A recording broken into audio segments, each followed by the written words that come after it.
morning. Good morning. It's Brian and Fearless back with another episode of Trial and Error. We're wrapping up our conversation that we started last week about basically, and the way I keep phrasing it, you guys keep saying it, different ways they're playing us, like the 10 red flag patterns of distraction and manipulation. And we're talking about from the multimedia standpoint, talking about how it is on social media, news media, and all this other stuff. And really having those conversations. So before we get into that stuff, let's talk at top of the show. If you're seeing this and you like what we're talking about and you're kind of vibing to what we're saying, go ahead and give us a follow, subscribe, like, whatever. If there's topics you want us to discuss on here, drop them in the chat and we'll have those conversations too. Fearless, why don't you tell them some things that you're working on outside of this that they can come get at you about? Right now, I mean, besides the coaching or whatever, I have decided. I was just talking to Brian to spend my next 10-year plan is to go back to school to become a therapist. So like that's what I'm working on at this present moment in time, and just kind of doing that. And then in the meantime, in between time, man, just still obviously doing my coaching work and whatever, and reading as much as I possibly can. So that's kind of my thing for right now. Yep. And Fearless was doing his best to try to encourage me to go back to school. I'm at a point where I'm just figuring out what approach. I'm probably going to go back and get a certification in cybersecurity. I may revisit the therapy side of things because that was my life before. A lot of my life was working directly with kids and families, and actually, I used to joke with people like my experience allowed me to be in a position where I was hiring and firing people that were working on their doctorates and stuff, which was true. Like that's what I was doing. And so I'd get kids coming in who had finished out their masters working on doctorates and stuff. And so I allowed them to get the practical experience working hands-on with kids in a residential capacity.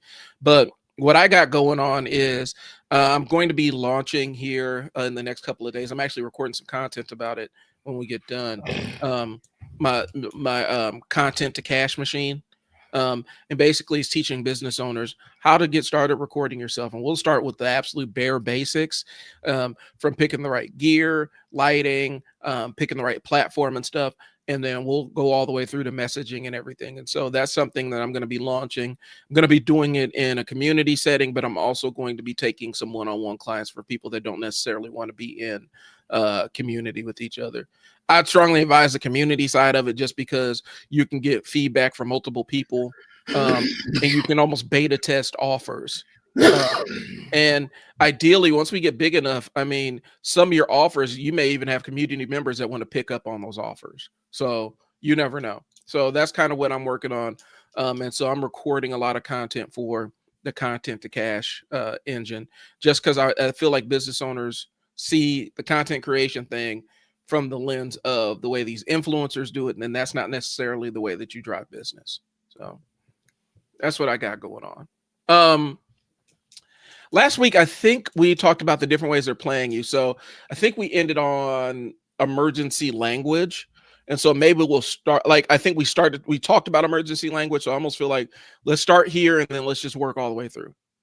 Okay. So when we talk about emergency language, we used to call it catastrophizing, right?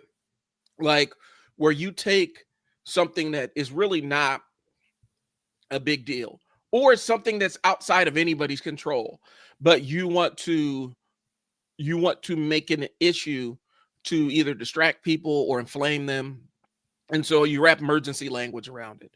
The most recent one I can think of, and people aren't gonna like this. The word invasion comes to mind. The word invasion comes to mind. And so when I sit there, when you hear that word invasion, instantly you see, those others coming in to take what's yours, like pirates, like roving land pirates coming in. Really the invasion is, we got into the geopolitical side of things and destabilized a whole chunk of South America. and started playing the kingmaker game, where we're going to put puppets in different positions and further destabilize the region because we have interest down there. We have money interest down there. And so the invasion is just kind of a natural and logical consequence of us playing around and destabilizing people's governments. When you destabilize people's governments, what do you think happens to the people? Mhm. When you destabilize, like, we think our inflation is bad. Venezuela's inflation is so insane that even people that have money are looking at the exit, because the cost of living is inflated to the point where we're talking about 7-8 times what it used to be. Hmm. So, um, but the word invasion is useful because it inflames a very primal part of somebody's brain. We got to talk about that. Like, we got to talk about it. Like, these words touch on a very primal part of somebody's brain. Like, I have to protect. And then you ask them against what? And they're like, what do you mean against what? Well, the invasion's coming. Okay, so how does that affect you? So that's Right. an example of utilizing that kind of inflammatory language. We see it in more mundane things like, I'm a marketer. So when we put in those call to action, sometimes a marketer will absolutely say, hey, we have a limited supply of X, Y, and Z, when there is no limited supply of anything. I often warn junior marketers against that. Like, don't say that there's limited supply if there's really not, because people as bullshit detectors will sniff it out. But you see it in marketing all the time. Um, um, Black Friday is completely built on this premise. Black Friday is completely built on inflammatory danger kind of language. Like, you're going to miss out. You're playing on somebody's fear of missing out. Yeah. The crypto, and I'm a crypto guy. The crypto thing, that is built on FOMO.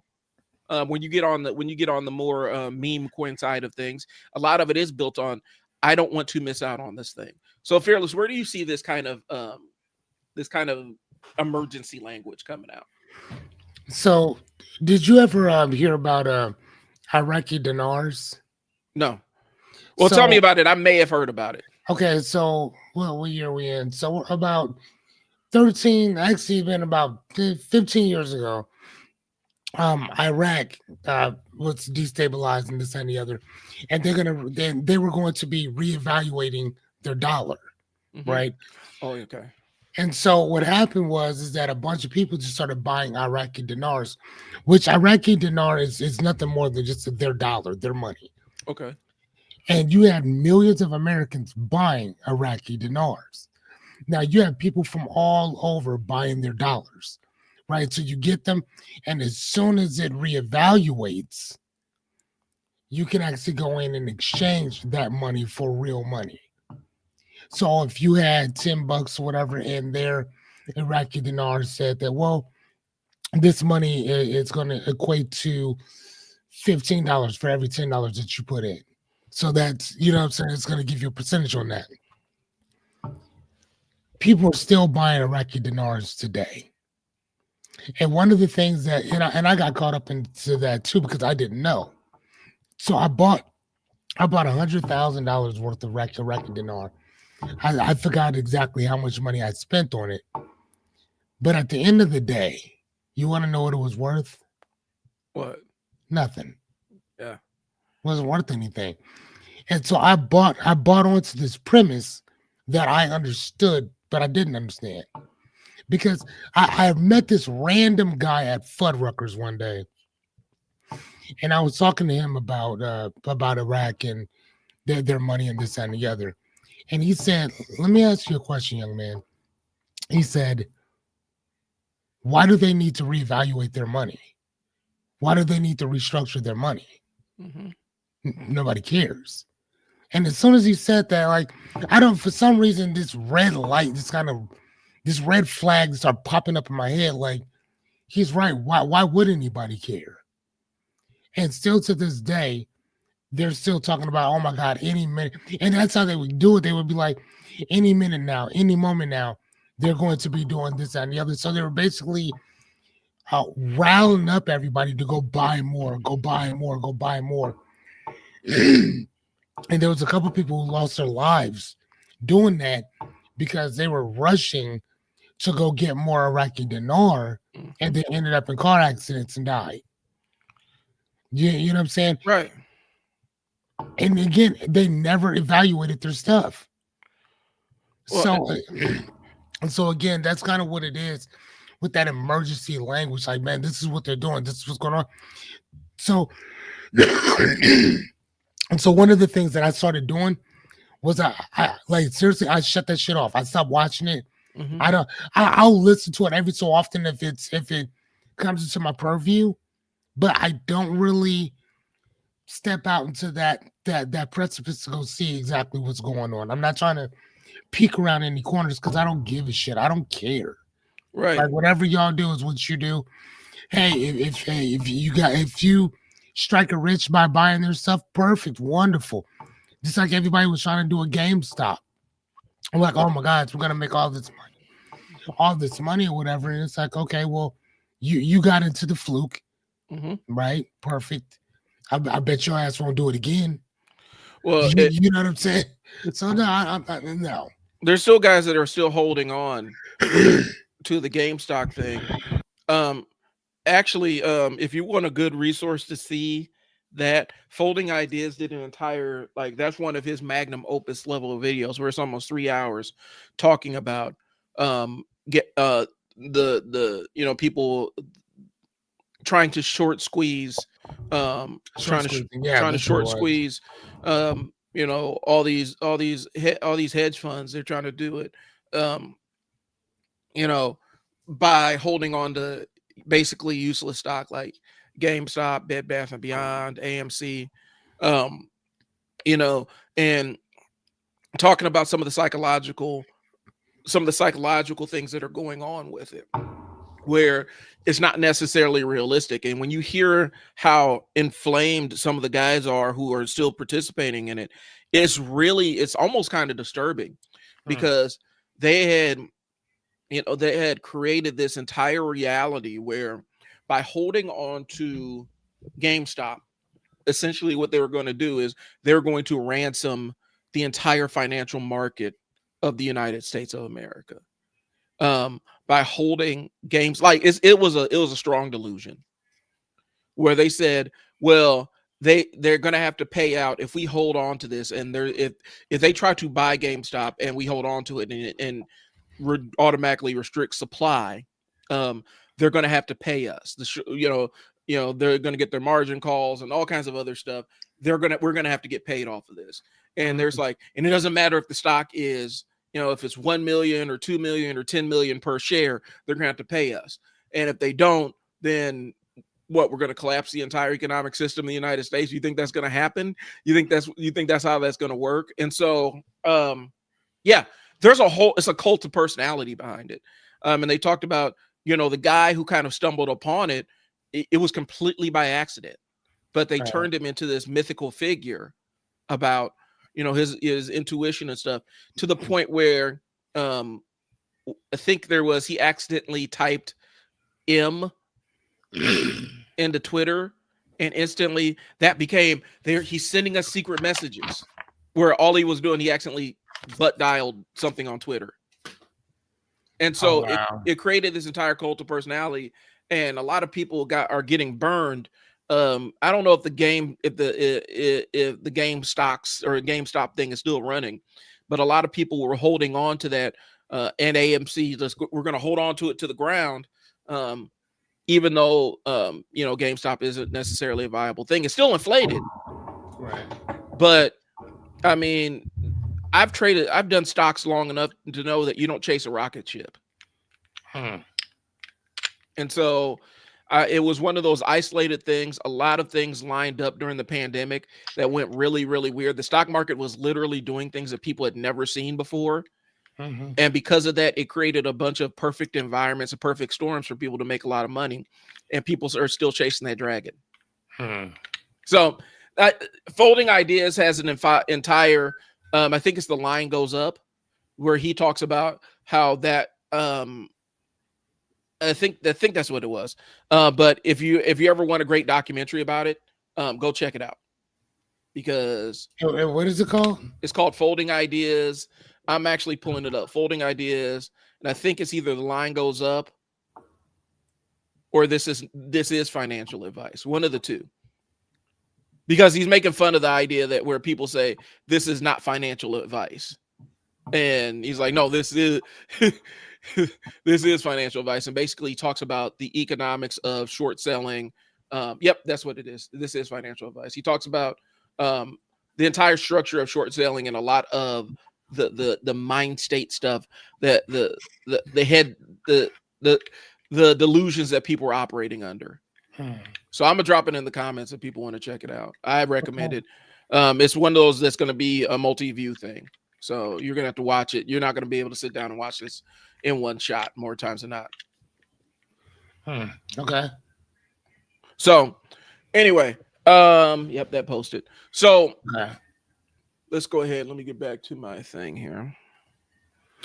Okay, so one of the things I wanted to kind of talk about too, in this is, again, some of the language that people use or whatever, like we talked about before, the existentialism, the catastrophic, the threat to democracy, the left is horrible, the left is this, the right is that, this and the other or whatever. So, but again, like you said before, is that they're not really telling you anything. They're not really saying much of it. They keep saying they keep messing with this. They keep messing with this. Okay, well, what specifically are they doing to you directly, right? And as I said, there's this article I think that the Wall Street Journal had today. Let me see if I can find it, because I thought it was a really good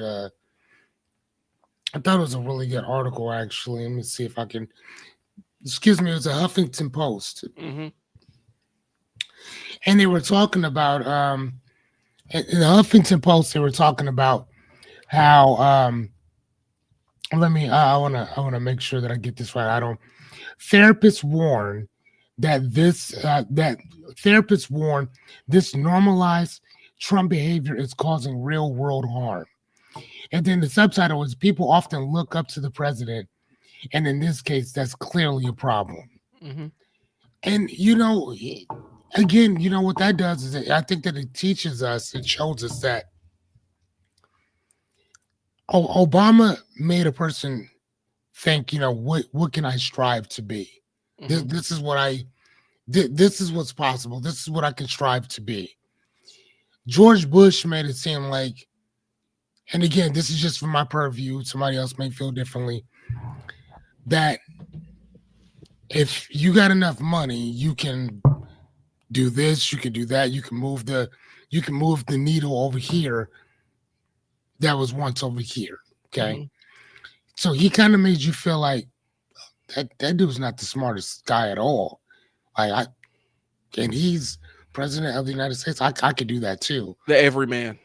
He's the everyman, right? And then you have somebody like Obama come in. It's like, well, maybe I can't do this. He spoke eloquently. He just kind of, there, kind of did his thing, this and the other, right? And then you have Biden, whatever. And again, it's like, dude, like, you're never too old to do anything, are you? You know what I'm saying? Like, and again, that ageism type thing, but I'm just saying. And then you have somebody like Trump who comes in, and it's kind of like, okay. And then he leaves and then comes back again, and worse than he was before. And it's like, God damn. And then, and again, for me, this is what I'm saying. My thing is based on what the woman is saying, is that it's almost sacrilegious to get on to any platform and call half of Americans low IQ, nasty dummies. They are my enemies. You kind of make it where it's a derogatory, incendiary type of, where you can't you can't have a differing opinion. Like, there's always been that political thing where, right, Democrats are this, Republicans are this, blah blah blah, right? But to where it's so normalized where if this person has an opinion that I don't align with, they don't just have an opinion I don't align with. They are my enemy, and they're planning on doing Right. me harm. Right. It's not like I have a like, hey, we have, and that is the one thing, and I talked about this before. I don't know if it was on this podcast or on something that I wrote or did, but the one thing that I've always respected about John McCain, for instance, when he and Barack were going head and head, and they John McCain is a Republican, or excuse me, was a Republican, and he was at this town hall, and they were talking about he was giving a speech or whatever, and some lady said, "No, Obama's a Muslim, and he this that, and the other." And John McCain stops her in the tracks. He says, "No, he's not a Muslim. He's a Christian man. He's a great father. We just have a difference in political ideas. That is it. But he's still a good man. So we're not going to trash him like that." And I thought, and for he lost that elect. I mean, he lost that one horribly, but Handedly, yeah. I mean, like, oh my God, like, but I've always had a respect for him for saying that. You know what I'm saying? Where everybody else is kind of like, hey, say whatever you want, but he didn't. He still showed a modicum of of decorum as he was talking about him. And he's like, he's not my enemy. We just have a difference in political philosophy. That's it. Yeah. That's all this is. There's nothing more. There's nothing less. He is still a good man and he's still a good father. So we're not going to do that. And then when you see what's going on today, it's like, oh my God. And again, it's not just one man doing this. It's a whole culture of individuals that are signing off on this. And and I think that's where that's what is scary about this situation, is that you have the leader of the free world doing this. And again, y'all, I'm not just sitting there talking shit. The Huffington Post came out with an article today from therapists stating how harmful it is to look up to a president like this one, just in general. Well, the discourse and just the nature of the person. Like, you don't have to like political figures. Like, you don't have to align yourself with political figures. But we're talking about the nature of a person. Would you trust this person to? Right. Would you trust this person to do right by you and your family if you knew them in real life? Right. Correct. And not just real life though, because a lot of this stuff. I mean, you're a journalist major, so like this isn't like just this is seriously important because you have children who are looking to this, stating this is what you're supposed to be like. Yeah. This is what you're supposed to be doing.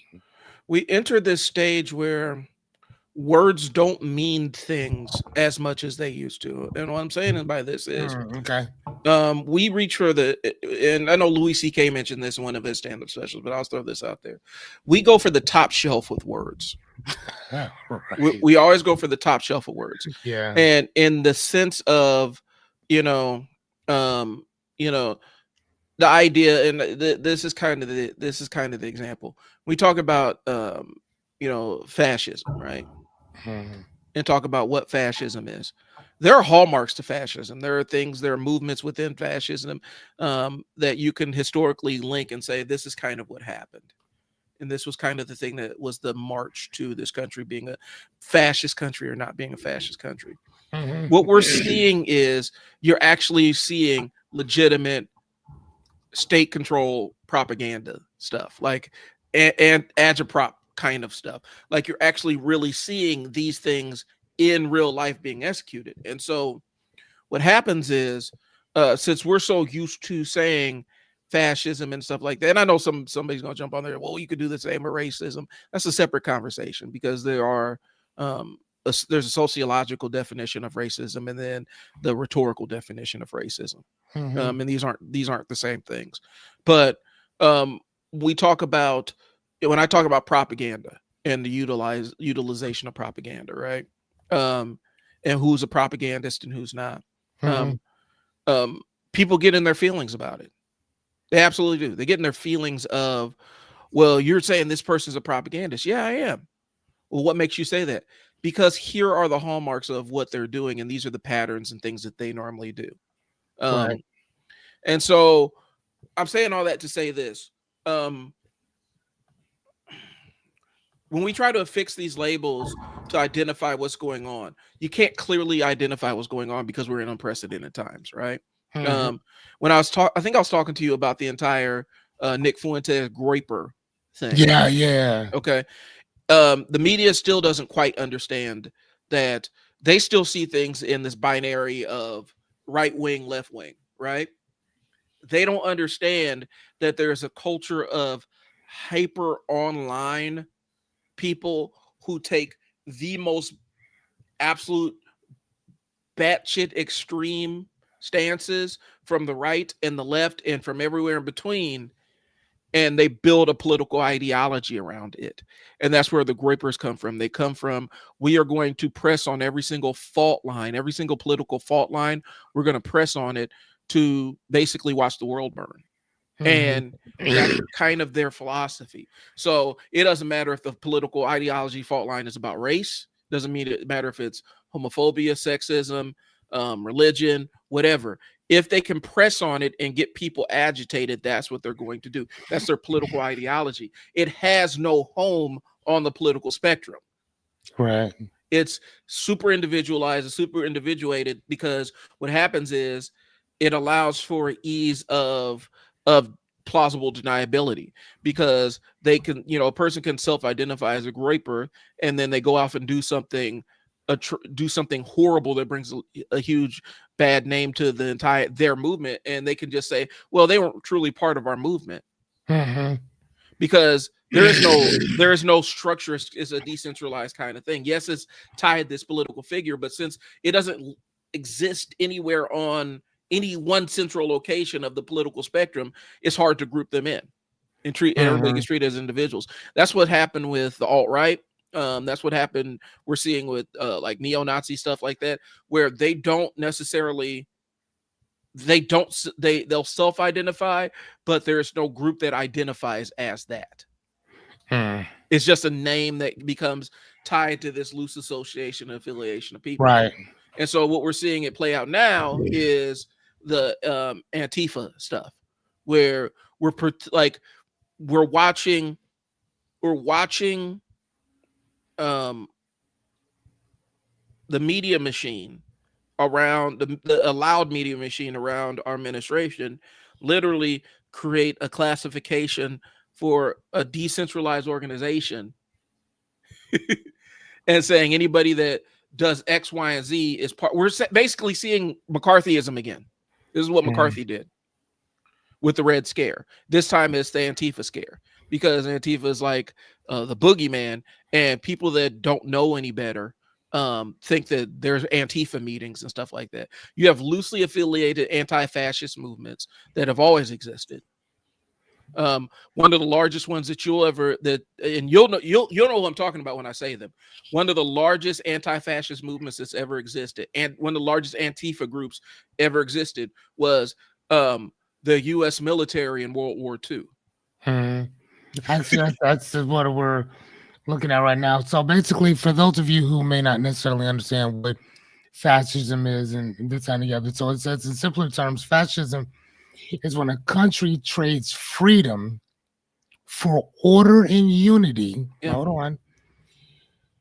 And obedience to one leader, usually at the great cost of human lives. Now, again, I kind of went off script on that, but it promises pride and power, but often delivers fear and oppression. And so, and here's some examples or whatever, which is really funny that they use considerably Caucasian individuals. Benito Mussolini, which is in Italy, um, Adolf Hitler, which is in Nazi Germany, mm-hmm. or whatever, and then Franco's Spain, but they don't say anything about King Leopold. No. They don't say nothing about him though. So basically, what this is and what we're talking about, another fascism country that they didn't talk about was North Korea. Yep. Very. That is like that is like the antithesis of what fascism is. Like that whole entire country is a what did they call it? They call it a what is it? It's when you kidnap somebody. What is that?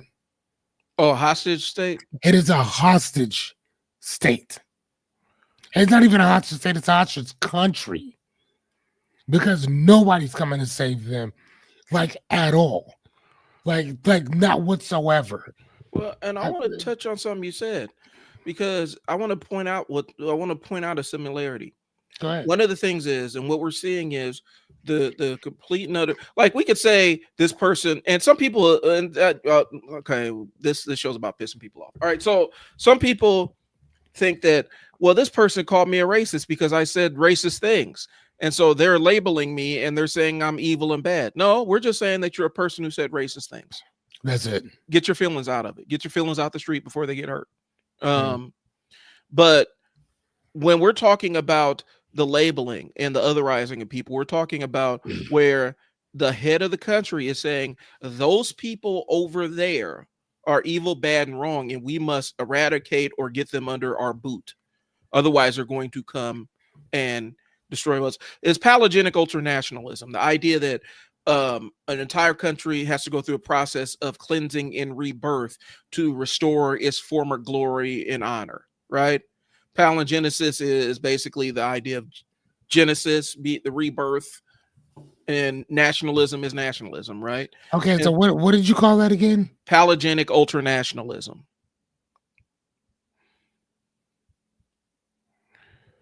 And so it's the concept that a country needs to go through a process of cleansing and purification and rebirth in order to restore its former glory of whatever. And it's it well, I remember, okay, so this might be a separate conversation. But I remember talking to a conservative friend of mine, right, online. And I asked him straight up, like, this is during the Obama years, right? And he's ranting and raving, and and you're not going to take away my God-given right to, and basically that's a hallmark of when you're dealing with somebody who's sucked into that ultranationalism thing. When you're not going to destroy my right to blah blah, and some vacuous thing, right? And so I said, so since the election, what rights have you lost? I said, as a black man, I'm asking you, black man to white guy, who we're on social different stratas, and we agreed to that point. We're kind of in different places in this society. Name me one or two things that you have physically lost since the last election. This was during like 2012, 2013. So when Obama was in office. Yeah, when Obama's in office, give me something that he's removed that you don't have access to do anymore. Right. And I told him, I said, there's parts of this town that I can't drive in at specific times at night still without getting screwed with.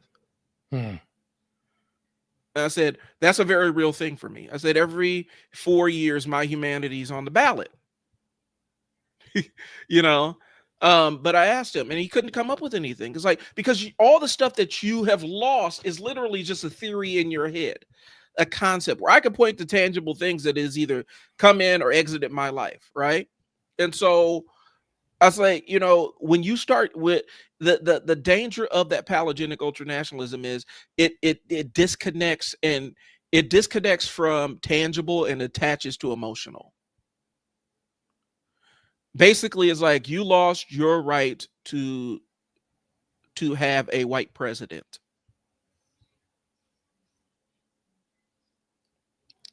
Okay, say that one That's more what I time. told her. I said, you lost your right. I said, you lost in your mind, the thing that you lost with Obama getting elected. In your mind, the thing you're raging against, you lost your right to have a white president. Or maybe not. To go a little deeper. but the way I phrased it was, Go ahead. that thing is not a right. But in your mind, you've made this your right to determine the the the the the skin, the color of skin, or the race of your president up until this very point, Mhm. because there was only one option Right. And for a long time. so you lost your representation. You lost what you felt. You feel You know what I'm like saying? you Right. feel like it's impossible for this And person to represent you. and not only that though, but to take it a step further, to go a little deeper, what also happened was is that what we've done is, what certain individuals have done is, we have, what is that word when you take something and you humanistic, you make it like a person. Personify, You or yeah, but there's a certain word for it though. It's anyway, same thing we do with like a TV remote that walks around, that yeah, has two arms, two I legs. get what you're saying. Whatever. So there's a certain word for that or whatever. I'll But look it up while you're talking. so basically, what we've done is we've, what certain individuals have done is they've taken, when we talk about the system itself, the system itself has been personified as being white. Hmm. You see what I'm saying? So when you say we take back my America, what America are you talking about? Like, I was just listening to a gentleman who said that that that white people built this country from nothing. Yeah, they were slaves, but they didn't really do anything. Hmm. But they but he said, actually, he said they were there, but they didn't really do much. But it was my ancestors, it was the white guys who came here and built everything up. And I was just sitting there thinking, like, and you're at a college. I wonder what classes you're taking, right? Because even at your school, they're going to show you, like, nah, that's not. If you look in any bit of history, hell, even if you go into elementary schools, they'll tell you who built this country up. Yeah. You know what I'm saying? So again, so you're trying to tell me that you are actually in college and they're not teaching you this, or you don't want to learn that, Or you're choosing to believe what you want to or you're believe. choosing to believe, which is what is that? What is that? Confirmational Information bias. bias, or whatever. Where you're only looking up the information that you want to see. I was just coaching a lady, and um a lot of my views are very left leaning. And again, I'm not necessarily saying that they're right. I'm just saying that I I like to read. I'm very well read. I like to, and even if I don't know certain stuff, I want to know or whatever. So I'm trying to always put myself in somebody else's shoes or whatever. And she worked for the Bellevue Police Department, Hmm. and she also worked at the jail before too. And she was telling me about her experience as a dispatcher and this and the other, working directly with with the police department. I'm like, oh, that's cool. Hmm. And she said that the amount of disrespect that cops get in general is just abhorrent. I'm like, okay. And then she goes in and she talks about that. And so I started asking her, let me ask you, if if if we know that over policing in certain neighborhoods is unhelpful, but you still keep doing it anyway, even after all of the scientific facts, the research, the study shows that this actually makes things worse. Having y'all around or whatever. I'm like, so at what point does a person need to tell y'all to quit? But before y'all, again, and like I told him, like, we have to take accountabilities on both sides of a lot of this stuff. I totally understand that.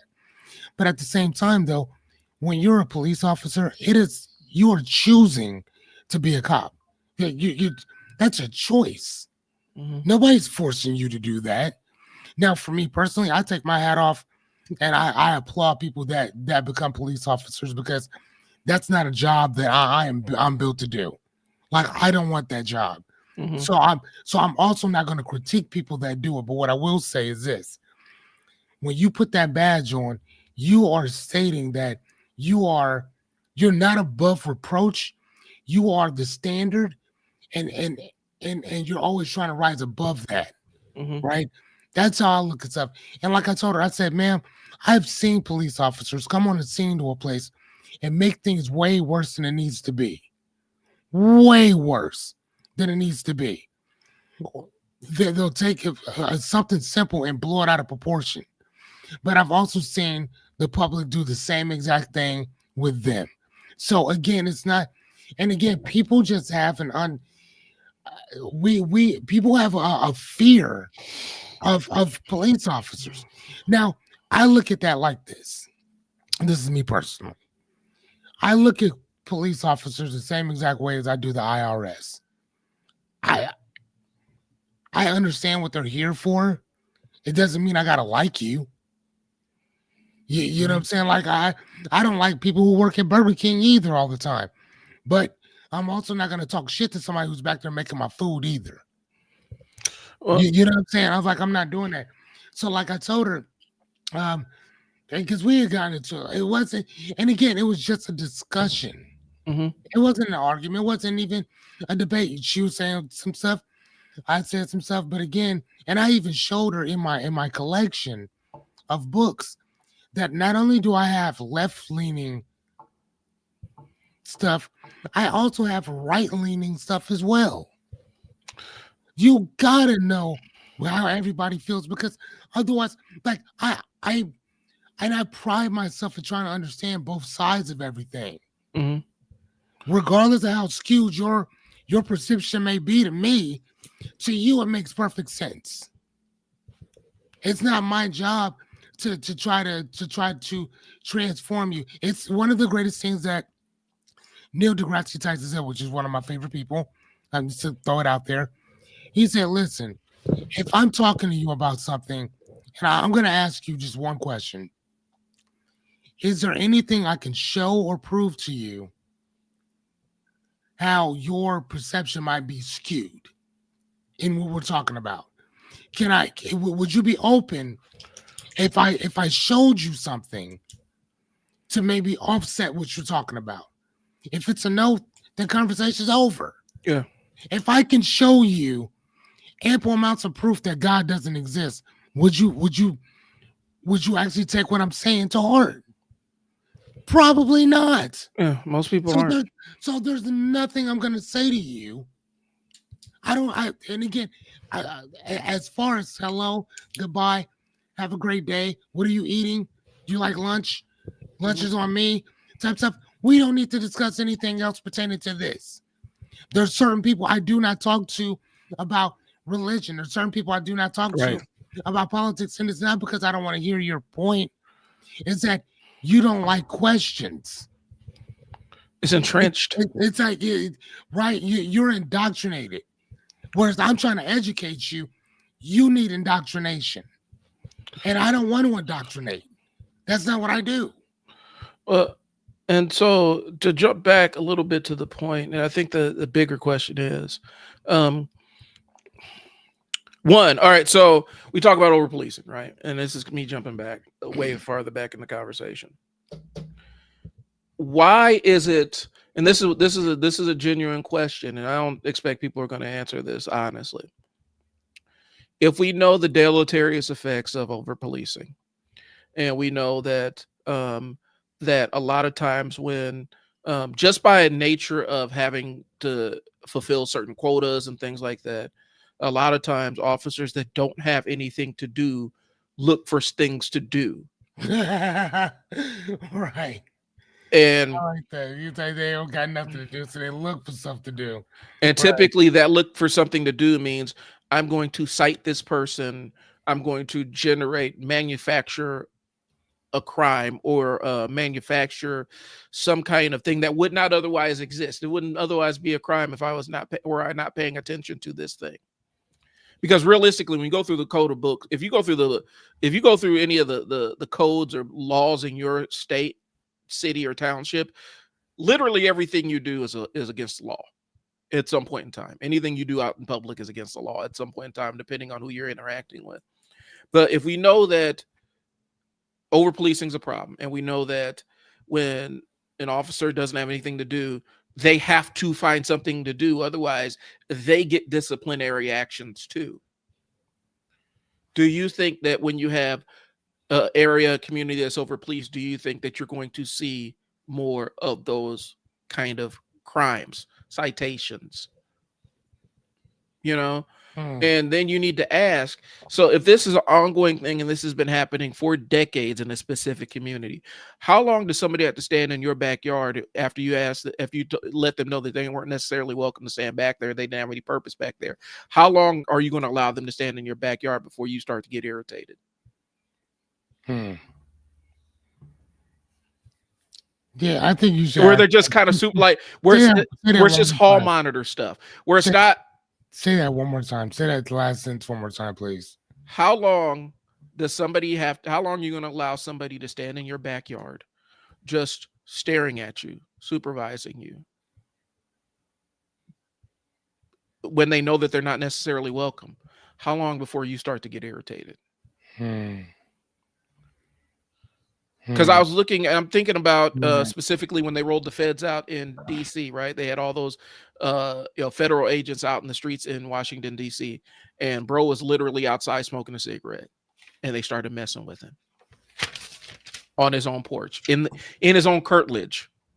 Fearless, you know what I mean by that. In his own curtilage, he's standing within the his house essentially, because the front entryway is considered curtilage, and so you are still in your own property, standing on his porch smoking a cigarette and being accosted for standing there minding his own business.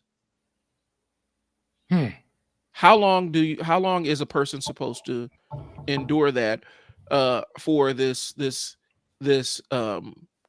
vacuous notion of public safety?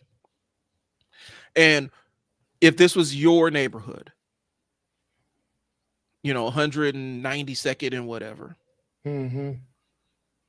Mere fearless know what that means. I mean, if you're not from here, you don't know what that means. But you're on 192nd and whatever, which is the burbs, the suburbs.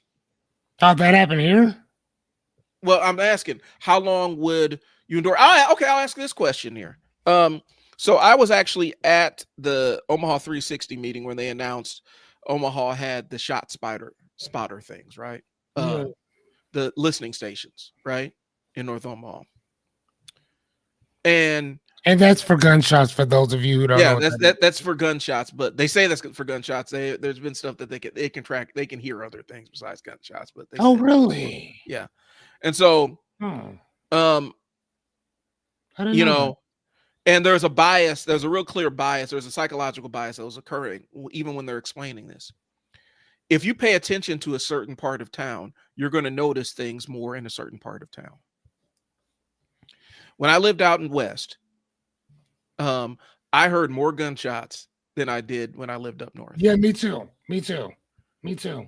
But there weren't listening towers out west, because then people out west, them homeowner associations, they would not tolerate a listening station on their streetlights above their house. Yeah, you're right, because it doesn't look good. Right. But people in North Omaha are expected to just that's just okay for us. So there are specific things, well, there's more gunshots and blah, blah, blah. I could tell you that living out west, me and my wife heard gunshots all the time. Like, just because we were out near some open, like there's some open fields out there Yeah. where people could go off and let off guns. And so we heard gunshots all the time. All the time. We encountered more property crime and more property crime and more street crime when we lived out west. Yeah. And so can I let me interject just for one iota. When people talk about Bloods and Crips, and I say that I will say this till I am blue in the face. I will say this until God decides that I'm done here. The hardest the toughest Bloods and Crips that I have ever met in my 46 years of living. The hardest Bloods and Crips that I've ever met in my life were white. Just gonna stab them. Bloods and Crips. The hardest, and when I say toughest, I mean I would not play with these dudes at all for any reason. White guys. Just saying. They put it down the hardest. Off top. So when Dave Chappelle says in one of his one of his specials, when he said that when you see all them black dudes and you see that one white guy, you better understand that that white dude has done some shit that them black dudes is like, nah, nah, we cool. Like, and I think that we've all known somebody like that growing up. That there's certain white dudes that are just, it's something about them. Like your gangsters on some other type shit. Like, matter of fact, I was watching this documentary about these Bloods and Crips, blood guys, and I think it was in Inglewood, California, and it was two white dudes, and they were both Bloods from whatever section over there. They said that these two dudes, matter of fact, if I'm not mistaken, on the Boondocks, you remember the Boondocks, those white characters? If I doubt that they were based off of them, but I know where they're based off. I can tell you. But I'm telling you, these white dudes out of Inglewood, California, it was two of them. They was shooting other Crips like they had a license to do so. Yeah, like they were in the feds. They and the other black, they were scared of these dudes because they were known for shooting people. No problem. Like they had it in their DNA type shit. Well, it's saying like, oh my God. In the Boondocks, Jen and Rummy. Is that what their names were? The two white dudes in the Boondocks. Oh my God. You know who they're based off of? I mean, are you talking about Charlie and yeah, Charlie Murphy and Samuel Jackson? You know what their character models are based off of? No, I don't. Think on it. So you had Donald Rumsfeld and George W. Bush. Message on WhatsApp from male. Say, thank you. Oh, did you hear this? Yeah. Okay, now I need to shut these off from my ears, so please. But yeah, those two characters, the character models were based off Donald Rumsfeld and George W. Bush. That's funny. That's what they had that Westlake. We had the W. Yeah, they did. Oh my God, they were just like Uncle Ruckus. His character model is based off of Clarence Thomas. Need that part. Onceler was supposed to be like Dick Cheney. Like that makes sense. And so when you start digging through it, that's who they base the character model. It was supposed to. That's what. Here's the thing, and I feel like that's one thing that's lost. Before we get too far into it, you remember? I'm sitting there. I'm kind of rocked by the news, man. Like, D'Angelo passed, bro. Like, the singer. The singer. Yeah. Today. Pancreatic cancer, man. Pancreatic cancer. 51 years old. Rest in peace, bro. The thing that, and it may be, Boondocks may be one of the last pieces of actual satire that had a mainstream audience. That had a huge mainstream audience. Like, it was satire. It was that's what the entire thing was, and that's what made the show such a cultural phenomenon in its thing. Black Dynamite did too, to a degree. If you've ever seen the animated Black Dynamite, there's a lot of really hard biting political satire in there, but Boondocks was one of the last ones. But one of the things, like I said, back to what we're discussing, there are certain standards of living that we expect people who live in specific areas of the neighborhood or specific areas of the city where it's just expected of them that that would not be accepted in other parts of town. Over policing would not be accepted in the suburbs. Just, it wouldn't happen. And so at some point we ask ourselves internally, who is benefiting from this? Right. And so I'm using that as a transition to get back to our topic. You need to ask, whenever you run into somebody who's utilizing some of these techniques, who actually draws benefit from it? Who draws benefit from catastrophizing everything with emergency language? Right. Who benefits from, I think we did talk about quiet rule changes. Who benefits from that? When we talk about quiet rule changes, anything from as small as this small thing got changed on the tax code to, well, now they're revoking this provision. They're removing the things that allow enforcement of this specific law. Major regulatory or budget changes announced late on Fridays or holidays, or in the midst of some other political turmoil that's going on. A government shutdown is a fantastic pretext to Yes. do a lot of different things. You can do a whole bunch of stuff while the country suffers. Yeah. And I do have a question. So because of the Second Amendment allows a person to bear arms, not necessarily against each other, but we're bearing it against a tyrannical government. Yeah. I would say that right now, that would be the time to replace said government in general, based on based on the what is it, the what we celebrate the 4th of July for, the independence, that states that if your country, if this administration, if this government is not doing its job, your duty, your obligation is to replace it. I got one thing to throw in here because I'm gonna throw this in here because I want to put this conversation before I got to run out the door. Okay. So a lot of times, and this is just my personal thing, a lot of times people love ideas and concepts like the Second Amendment and things like that, wrap themselves in the Constitution, as long as they can apply it to somebody external to them. My question to a lot of people that are big, huge purveyors of the Second Amendment and love it, I'm not for or against. It is what it is, right? I'm not against guns or anything. I don't really care. My question is, are you willing to stand 10 toes down when the people who are impacted by this do not look like you and don't live next door to you? Are you ready to take up arms on their behalf too? Or is it only when it becomes something that is an immediate, what you perceive as an immediate threat to you and yours? Because a lot of times the people you're going to be defending are people that do not agree with you. And if you're and if you're fine with them getting fed into the blender, then in my estimation, your embrace of these ideas is surface level. If you're not willing to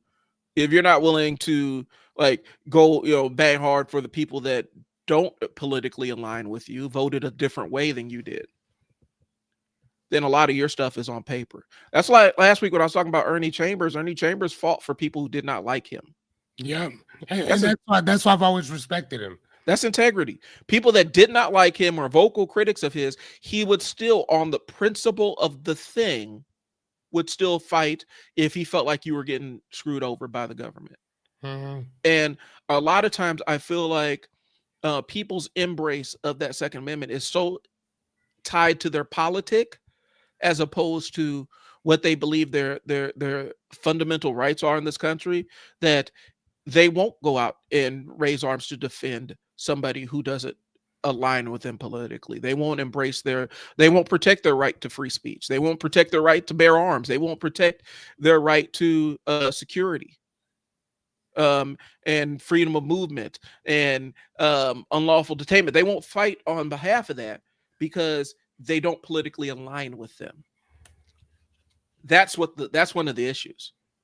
It's internal. It's internalized. It's a internalized thing. Either it applies to everybody or it applies to nobody. Right. The right to bear arms either applies to everybody or applies to nobody, right? The right to free speech, right for freedom of religion, freedom from a state-sponsored religion applies to everybody or applies to nobody. And if you're not willing to fight for this person who doesn't align with you, you're not really ready to fight for it. You're fighting for your self-interest. Right. And I would love people to just cop to that and say, I encountered one person who actually did that. And I encountered one person who actually did that online on Twitter, where he's like, I don't care about them. I care about me. I don't care what happens to y'all. I'm worried about how this impacts me. I'm not gonna lie to you. I mean, I don't. I'm okay with you saying that. Yeah, but because at least now I understand. Like where you, I get it. Yeah. I would rather you say that They'd be like, yeah, I'm here for everybody, but you're not. Right. And I think I think that that's kind of that's going to be the thing that kind of determines how robustly you believe in these concepts Right. that the country is founded on. How robustly do you believe in it?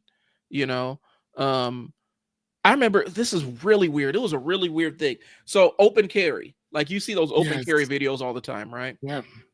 And every time, like, it was a brother who was open carrying, and he was getting harassed in an open carry state. Mm-hmm. And the sentiment there was, well, that's not. I'm pro gun, but that's not what open carry is for. Well, what's it for? Right. Or is it who's it for? Correct. It's not for him. It's not what, it's who. Why is it not for him, but it's okay for this person over here? Right. You know, why do you need to open carry into going into Subway to order your sandwich? Isn't that crazy? If one person, if it's okay for this person, it should be okay for this person, as long as they're legal to carry the thing, right? But it's not. It's a self-preservation thing. Hmm. So that's all I'm saying, bro. And so I feel like a lot of times when we have these kind of political conversations, people are really super aligned with what their narrow interest is. Mm-hmm. And it doesn't necessarily, how we used to say, the skills weren't generalized. It wasn't generalized to other situations or other people. It was Okay. only based on this individual's experience and how it affects them. I respect that more if you just say, yeah, it's just me being selfish, I don't really care, than to pretend like it's wrapped in some ethical, you know, what, God-given right to do whatever. Okay, so uphold the God. If it's a God-given right, then that means it applies to everybody here, according to your framework and use of the word God-given. Mm-hmm. It applies to everybody. Right. I mean, that's all I've thought about that too. In the regards of, like you just said, like, it's my God given right, dude. If here's the thing: if God gave you a mouth, then you can speak. If Right. God gave you legs, and you can walk. If He gave you hands and eyes, and you can use them. Those are things that are just they're not God given. They're just an ant wouldn't say God gave me the ability to excrete this particular smell so other ants can find me. Right. Biology did that. Now, I Right. mean, you could say that biology is a part of God, and this and the other. You're more than welcome to do that. But all I'm saying is that what are we talking about? Like, you have the right to do and say whatever you feel the need to. Man says what you can and cannot say. Yeah. Man says what you can eat and what you cannot eat. Man says what time you need to be here and what time you cannot be. Man says what you need to be doing, what you don't do. Man does that. Right. Man wrote the Bible. God didn't write it. Man did. So all this stuff that we are saying that is God given, it's not God given. It's man given. So I think that even with that, we gotta bring that shit back and look at it for what it is. Another man, another person is telling you what God said. God can just come on down and talk to you himself or herself or itself, but it chooses not to. So what you're trying to tell me is that the supreme being sent you, who fucks up the economy constantly, who lies, who cheats, who kills, who steals everything. You don't bring anything to fucking society at all. This same guy told you to tell me what I can and can't do. How about this? Let's double down on it. Fuck you and him. Well, here's the thing. That's the but that's the palogenic side of it. That's the ultranational. The palogenic ultranationalism always, it typically will align with some kind of religious power or something and give and ordain very despicable things. And so people feel like we have to, it's a sacrament. We have to sacrifice the current state of things and have a rebirth. It's very insidious, and it's a scary time to live in when people are aligning, when people are literally aligning their religious beliefs with what's going on in the White House. Where you saying, well, this is God's president, that God picked this elected official. Any elected official worth their salt should say, you know what? Don't do that to me. Like, yeah, don't do that. You Don't- guys voted for me. Don't do that to me. boy. Don't wrap yourself. You should be very wary of any politician that sits there. That tells you that. Yeah. And again, I'm not gonna lie to you. If you listen to me, y'all can shun me if you want to, but I'm gonna tell you right now. If you want a better nation, seriously, if you want a better nation, I'm gonna tell you like this, and this is my honest to God feeling on it. I think that all of our public officials should be atheists. Period. I think they should be atheists. Period. And the reason why I say that they should be atheists is because an atheist would tell you, "Hey, man, don't do that. Like, I'm here because you put me here." I could say the same exact thing for you. I could say that by the grace of God, you were born to put me where I am. But at the same time, though, if there's billions of other sperm cells and I just so happen to be here, what happens if it was somebody else? What happens if I ended up or showed up somewhere else? Would you still would voted for me? Probably not, because I'd have been a totally different person. So don't do that. I think I would rather, and so I wouldn't go that far from me personally, but this is mine. I would say I need to have somebody who has the wherewithal to understand that their spiritual and moral beliefs are theirs, and they can build principles around them. But what you cannot do is enforce those religious and spiritual beliefs on other people via office. You have to be able to separate what your public facing life is versus the private facing side of things. Right, but the problem is that People don't do it. But they're not doing that. Yeah. You have again, I 100% agree with you. Yeah. If we had somebody that was moral, if we had somebody that stood on ethics, if we had somebody, and when I say ethics, I mean ethical for everybody. I mean moralistically for everybody, not just the people who voted for you, but for the ones who didn't too. Yeah. So if I'm trying to feed America, again, now here's the thing: if I'm giving you fruits, vegetables, corn, poultry, fish, whatever to feed you, but all you want is a T-bone steak, I'm sorry. But again, I can't do everything for everybody. But what I am going to do is I will feed everybody. Now, whether you want it or not, that's on you. But here's the meal type stuff. Right. Or whatever. Now, if you can go outside of that and go get yourself a T-bone, great. It's just like giving people free health care, or at least access to free health care. Now, if you want a rhinoplasty, that's on you to go do that. If you want a BBL, that's on you to go do that.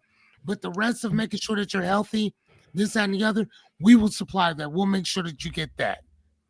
Well, I think it goes back to this. Come on, man. I agree with. And see, here's what this is what I'm putting in here. For me, if I vote for somebody, right? If we're talking about integrity and ethics and stuff, right? In politics, right? If you vote for somebody, you should expect that they're going to represent the people that didn't vote for them as well. Yes. In a respectful way. They don't necessarily have to legislate or, anything, but they need to respect them. And that's what we don't have right now. Even our local elected officials are doing the same damn thing. Some of the people I've actually seen out and about do the same thing as what's happening at the top, where the people that don't agree with us are demons and evil and of hell. And that's how they refer to us. And when you start utilizing that kind of language, because we need to understand the import of language. Dehumanizing language is meant for use dehumanizing language for a specific reason. In war zones, we talked about this a couple of weeks ago. In war zones, that's why you see a lot of slurs. Because when you refer to the people that you are killing as slurs, you don't see them as people. It's easy to compartmentalize Yeah, that yeah, side of yeah, it. yeah. So the objective is to dehumanize them. Yeah. And once you dehumanize something or someone, it's easy to do whatever you need to do to them because you don't see them as a person anymore. As soon as I see what is it, the demon rats, or they call Democrats demon rats, I instantly like, oh, this person's far beyond, too far. Yeah. Too far to reach, too far to interact. I'm not even going to waste my time interacting. And I've been doing a little bit more political stuff on my other social media channels. And so I'm conditioning myself not to engage with people that are obviously just screwing with you. They're just there to fight with you. And I'm not going to sway them, not going to convince them any way, shape, or form. Mhm. Let's do bipartisan silence when both parties, red and blue. Can I throw this in here real quick? One thing is, when we talk about political parties, I think people don't understand this. And this just comes from the political nerd side of me thing. Mhm. We are in, depending on who you talk to, depending on what political scientist you're speaking with, we are either in the 6th or 7th U.S. party system. Could you Okay, elaborate? so there are different political eras in the United States, right? And so each one is kind of categorized by a party system. Okay.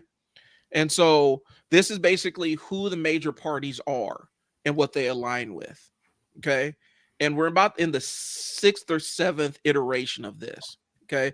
The last one they said kind of ended in 2020. The 6th party system was known for Lee Atwater and the Southern Strategy to realign Dixiecrats in the South. Barry Goldwater, you know, the Reagan Democrat Strom president. Thurmond Yeah, type dudes. and Strom might have been, I think he was kind of a holdover from the 5th, but you know what I mean by that, where you had Reagan, the Reagan Revolution, the Republican Revolution, like it, and it basically ran more or less to anywhere between 2008 up till 2008, 2016, anywhere. It's not necessarily a clean thing. What I'm saying is we are in the 6th or 7th cycle of the different political party systems. So what that means is, and I've told people this, the label Democrat Republican is just a label. We need to talk about what their alignment is. Are they progressive? Or like what that means. Yeah, because I'm sorry to interrupt you. I was talking to Jessica, and Jessica was asking me like, what's the difference between she said, what's the difference? What? She said, what's the difference between between liberal, what is it? My Liberals, brain's conservatives. liberals and conservatives, whatever. So real quick, can you tell me what your definition of that is, and then I'll tell you if I agree in what I told her. So I go based on, because I mean, we're talking about it. So because this is, it's hard for me to explain. Or can I give you mine? Go ahead and give me yours. Okay. So when I told her is conservative are people who like things kind of the way that they are, or look at things the way that things used to be, and kind of want that same thing to conserve something. Yep. Keep things the way that it is. A liberal, on the other hand, see things that says, well, you know what, man, maybe we could change this, or maybe we can do this over here. So change doesn't always mean better. It just means that the way things used to be isn't the way that it is today. So whether that's good, bad, and different, I don't know. Depends on the person that you ask. But liberating means to consistently wander out, to look for maybe better, different ways of doing things, or ways of doing things that different from that differ from the status quo. So that's what I told her. And so that's kind of follows, or it follows. Ideally, the idealistic side of me likes to say that that's what necessarily was. The reality, realistic side says they're both sides of the same neoliberalism kind of coin, where a lot of it's based in free market capitalism and stuff like that. So I'm saying that to say this. Okay. The idea of a Republican or a Democrat is great on paper, right? But when we apply it to the framework of we're in the 6 or 7 party system. And if you don't believe me, go look it up, right? If you don't believe me 100%, I encourage you to go look it up. My interpretation of this is that label changes all the time because we used to have the Whig party, right? Like we have political movements that don't exist anymore. But the Democrat of 2016 is not the same Democrat of 1856. Not correct. No, not at all. It's not the same party. And the reason why it's not the same party is because every time we shift into a new political era, the definition of who's in what party changes. So yeah, the thing you hear a lot about black people, black people used to be Republican. Yeah, my grandma was a Republican up until civil rights era. Mm-hmm. And then the Republicans became conservative instead of liberal. Mm-hmm. And she changed alignment because that's normally what happens. And so when we talk about historically who's a Republican or Democrat, I don't think that's a great framework to discuss it. Where are they on the political spectrum? Are they progressive? Are they liberal? Are they conservative? Centrist? Where do they sit on that spectrum? And so you have to look at the parties through that frame, right? And so hopefully I'm not losing people with this. No. So the 7 party system is considered kind of the populist era, okay, where it's about the populist candidates saying the things that align that are public that the public aligns with, and it's really about a cult of personality kind of thing. Okay, that's kind of the Donald Trump era, where it's really kind of a personality driven kind of politic, not necessarily policy driven. But if we jump back to the last whole political system, this is neoconservatives, compassionate conservatives, rise of the religious right, and all that other stuff. Those Republicans are not the same as the Tea Party Republicans that popped up in 2012. Yeah. And the Tea Party Republicans share some DNA with the MAGA Republicans. Do you see where I'm going with this? It's just a label. It's a label that doesn't necessarily indicate a specific political alignment one way or the other. It's just whatever that current alignment is. Mm-hmm. And so right now, the Democrats' alignment is, in my estimation, is center, from where it used to be, is more center right than center left. Okay. But they just are the opposite of what they're basically considered the opposition to the Republicans.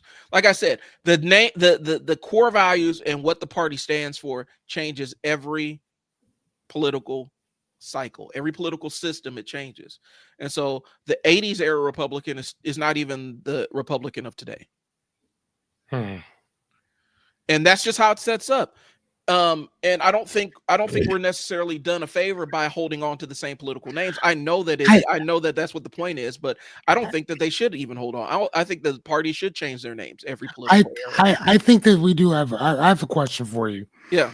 Do you think that it's hindering us for just having a 2-party system in general? Because other countries have a multitude of different other parties. That's not, I mean, yeah, that it's not that they don't have a far right or far left. Sure. They do, but then they have a couple of them that are kind of like in between, that are more this or that or more that or whatever. But usually those ones in between are that. So again, I guess technically we have the 3-part, which is independent, which is kind of like a play on both.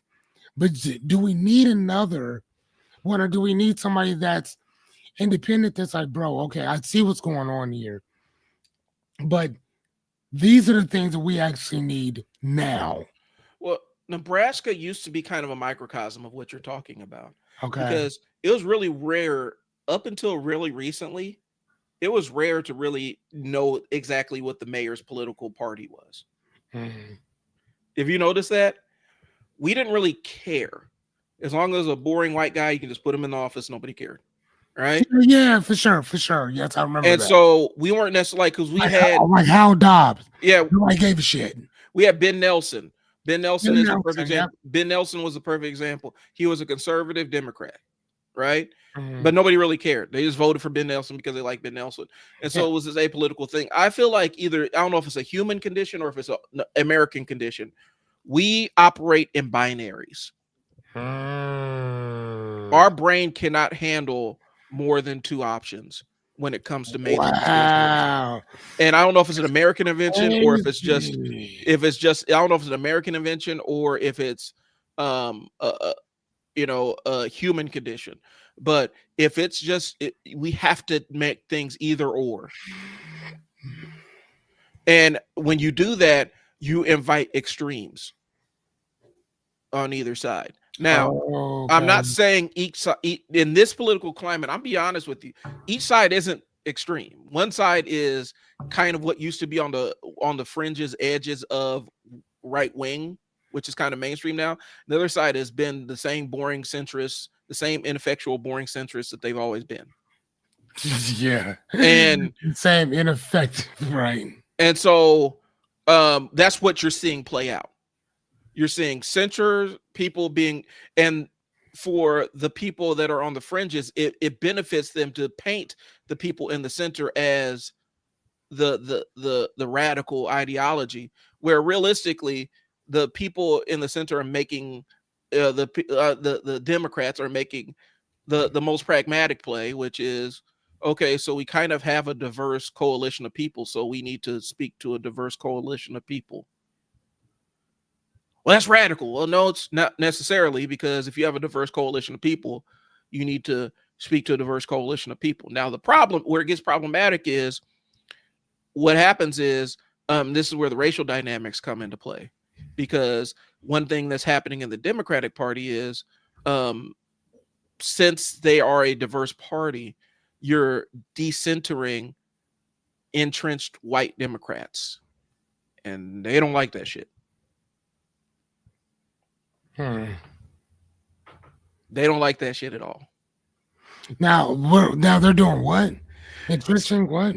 So, all right. So what's happening is, this is just my take on it, guys. Y'all can argue with me. I don't, my take on it is what's happening within. You see, especially on the Dem side of the ticket, the Democratic side of the ticket, you're seeing them having to have a more diverse array of people within the party, right? Like LGBTQ is under there, but then you also have people of color, you have black people, you have all these other groups that are kind of in this Democratic under this tent, right? What's happening is you're starting to see the traditional Dem leadership, who's typically been white, they feel like they're being decentered. Where they aren't the ones making the decisions for the entire direction of the party anymore. That's what played out in the last election cycle, bro. Like you've read her book, you know what I'm saying? You know what her take on it was, where there was like this weird feud internally. Mhm. I mean, yeah, that's what she said. It was a decentering of the typical powers that be. Now, some of the powers that be are black. Jim Clyburn is black. He is the guy. He is the godfather of the Democratic Party in the South. You have to go through him. You got to get his stamp of approval. Just because he's done all the networking, all the coalition building, it's not a good thing. He's actually been huge in suppressing some of the more progressive candidates. He's been that person that's been that barrier. But So is he kind of like the Thomas Sowell of networking? I think he's more who was a pragmatic. Do you remember Boardwalk? You ever watch Boardwalk Empire? Of course. So he's kind of the Nucky Thompson of the political. Gotcha. Okay. He got his hands on in everything. Yeah, and so, but Clyburn's black, and so people are like, well, Clyburn's black. Well, but he doesn't move as a typical black politician. He's about the power game and who holds the power and who gets to decide who. He's basically the kingmaker in the party right now. And what's happening is you're finding the younger, more progressive, more diverse Democrats are running into a very hard brick wall, with Okay. some of the older establishment ones who have been overwhelmingly white. And so they are having this reckoning within the party where basically saying, hey, you guys can't just speak over us and, go tell, because they've been in that position where they feel like they have to go tell the Dems have to go tell other white people where they got to stand up for us and do all this other stuff. You don't have to do that. The diverse members of the party can articulate and speak for themselves. They don't need you to stand up and speak over them. And so that's the internal fight that you're having right now. Like I said, it's interesting when you get into some of the psychology of how some of these parties work. But the problem is we use these broad brushstrokes. And so when you say, well, Black people were Republicans until they got tricked and lied to, basically you're saying Black people are easily manipulated. Black people are gullible. We don't know how to be pragmatic with our vote. When realistically, when you look at Black voters, we are typically the most pragmatic group of voters there are, because we're going to vote for people that we think have a chance of winning. I don't know if you remember this. It was hard for Obama to win over Black folks because our cynicism about this country was stepping in the way. We had to, there was a huge barrier that he had to prove to us that he could win. Black folks are a very pragmatic voting bloc. And so, especially when you get down south, because they're like, okay, we got to move in, we're already a minority of a minority. We got to move in accordance and vote for the person we think has the best chance at winning, not who we like. The last book that he wrote, his was way better. I'm just going his book was way better than Kamala's, like in general. But he was also talking about what it was to be the president in general. But then there was a lot of stuff that he left out. Yeah. That I would have loved to know how he felt about certain things, whatever. But like his book was phenomenal. I'm not gonna lie. He's a learned guy, and he's also a prolific writer. Like, here's the thing, and this is the last thing I'm gonna say. I think a lot of times we reduce people that we disagree with to babbling idiots, right? And sometimes the people we disagree with are babbling idiots. A lot of times, though, the people that you disagree with just simply disagree with you. I watched a lot of people denigrate Obama's intelligence. And I know a lot of Black folks that don't really... A Harvard graduate. Yeah. I know a lot of Black folks that don't necessarily fuck with Obama. Like he's stupid. Like I know a lot of Black folks that don't necessarily fuck with Obama for their own reasons. I got my disagreements with him. But he wasn't a dumb guy. He was a learned individual. And Harvard, he had all these different things where you have to be a really intelligent person to even be in the room here. But I watched a lot of people say, well, he's idiot, he's stupid, he's dumb. No, he's not. You just don't agree with what he says. He's a learned guy. He's probably, when we run down academic qualifications, he's probably the most academically qualified person to sit in that desk ever. Right. Considering that, GW bombed his way through Yale and everything, right? And if it wasn't for his father, his ass would have been at a community college. Don't get it twisted. Yeah, Black people, we don't have that. If you see a Black person that graduated from Ivy League school, understand that we don't have that. A lot of times we don't have that pedigree and that benefit where our daddy's name is on a building or something. Where we could just bomb through every class and graduate with the C average. That's not what happens. So when you see a Black person or a brown person who's graduated from a high prestigious school, they earn that shit. Right. So yeah, go ahead. And so I saw a lot of people we're gonna say Obama's an idiot. We're gonna say Harris is an idiot. She's not an idiot. She's a yeah. And when we talk about DEI, here's the thing, man. Y'all gotta seriously.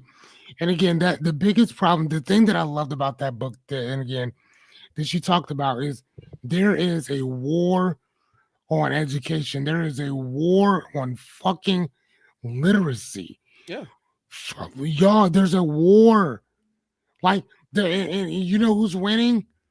The motherfuckers who don't read anything. I was gonna say that, yo. So the people who don't read nothing. You're an autodidact just like I am, right? Yes, sir. We read a lot, we consume a lot, we're self-taught. The fastest way I know I'm dealing with somebody who it's gonna piss people off. The fastest way I know I'm dealing with somebody who's dumb is when they lead with, well, I may not be book smart, but I'm No, you're not. You're not either kind of smart, because street smart people don't sit around and talk about how street smart they are. No. People with No. common sense don't talk about how much common sense they have. No. So the fastest way to out yourself, in my opinion, as somebody who isn't a very intelligent person, is to come out and say, I may not be book smart, but you're not either. You're not either kind of smart. You're not book smart. You have no common sense, because people who have intelligence don't qualify it like that. Bro, I've done the entire gifted kid. Like, I did all the entire gifted kid gamut of stuff, where you take the IQ test and all that other stuff, right? I did all that stuff. I know what my IQ is, and I also know that IQ isn't really it's not really a measure. Like, it's kind of an approximation of my cognitive ability in some aspects, but it's not necessarily a measure of intelligence. Like, I'm like a 145, 150, depending on what the task is or whatnot. My it's funny enough. Mhm. Mine is mine is 115. So think Yeah. about that. Yeah. Your shit is damn near up there with genius level. Yeah. My shit is like at average or maybe a little bit above. Yeah. Actually, wait, here, let's look that up just real fast. Well- The average of that. Go ahead and keep talking now. And so I'll say that it doesn't mean anything. It is not a measure of accomplishment. In fact, high IQ people tend to be the ones that struggle the most in a lot of regards. But people utilize that, and whenever you hear somebody on Twitter talking about sub IQ or the general IQ, typically some racists using some race science based stuff to talk about black people's collective IQ is 80 and all this other stuff. You know that they don't. You know, you're talking to somebody, and this is what I was like. You're talking to somebody who wanted to be in the club, who wanted to be in that high IQ club, and so they value and cherish that. And it's like, but you could never get in, because people that are in those seats don't sit around and talk about what their IQ is all the time. This is probably the first time I've said this publicly. You know what I'm saying? I don't think about that shit on a day-to-day basis. No, I do not either. But you always on Twitter, you always it's always the pseudo fake intellectual guy that wants to be smarter than he actually is. He sits around, listens to Jordan Peterson or what Elon Musk just shit posts. Okay, so hey, matter of fact, here, let's go to stream, y'all, right? Just real fast. All right. So Then you I'm gonna can- jump out of here, y'all. Yeah, no, I feel you. All right, so what's the average IQ? So the average IQ is literally it's 100. Here's how it works. The basics, the IQ design are designed so that 100% of the statistical average, the midpoint, most people, about 68% of the population score between 85 and 115. What did I tell you my thing was? 150. 115. So my shit is literally average. Right. You are in the gifted ability, which is 130 Yeah. plus and more. Superior is there high. And again, I said average or higher average. That's where I'm at. I'm Yeah. at a higher average. I don't lead with then- that shit, and I don't sit around and think about it all the time. And then, but here's the thing: I know people that are at 70 and 90. I know people that are at Right. some of the hardest working people I've ever met in my life. That I wish I could be like, have an intellectual level at 70 and below. But they are the hardest working people I've ever met in my life, Right. and some of the most fearless, no point intended, people I've ever met in my life. Higher than people that with like you are highly intelligent, but there's certain shit about you that I would not want. But then I know somebody, Miss Anya, whose IQ is pretty low, but what Miss Anya is willing to do is nowhere near what you're willing to do. She will go talk to anybody anywhere about anything that she's selling to anybody. Mhm. We are like, man, how are we gonna do this? She'll be at a gas station talking to people about her shit. So her grind is It's more just- so than anybody that I have ever witnessed, Yeah. ever. And that's what I'm the point where saying. that shit's embarrassing because she will talk to anybody about her shit. So again, if she sold insurance, she will be a multimillionaire, guarantee it. And that's what I'm saying, because she has Guarantee it. And that's what I'm saying. I think people overvalue what that actually means. It just That means part. that I have a cognitive ability. That means I can be riddled with more social anxiety and all the other stuff that comes along with being a hyper self-aware of myself and my presence and my mind state at all times. It's a hindrance. And so, but people invest so much into these numbers like they mean something. And that's when I know I'm dealing with somebody who doesn't really understand how this stuff works. Right. So, all right, y'all. I gotta run. I gotta go pick up a kid from school. Fearless, you got this for the rest of the way, man. If I get No, back, actually, if I get back, I'll jump back on. Actually, no, I'm out. I'm done myself. All right. No, yeah. Hit me back when you get back, though. Okay. But all right, though, everybody. Thank you guys so much for tuning in. Miss Anya's about to do her thing now. So, all right, man. I will see you guys later. All right. I'm putting in this thing, and we about to slide out of here. Talk to y'all later. All right, Peace. deuces.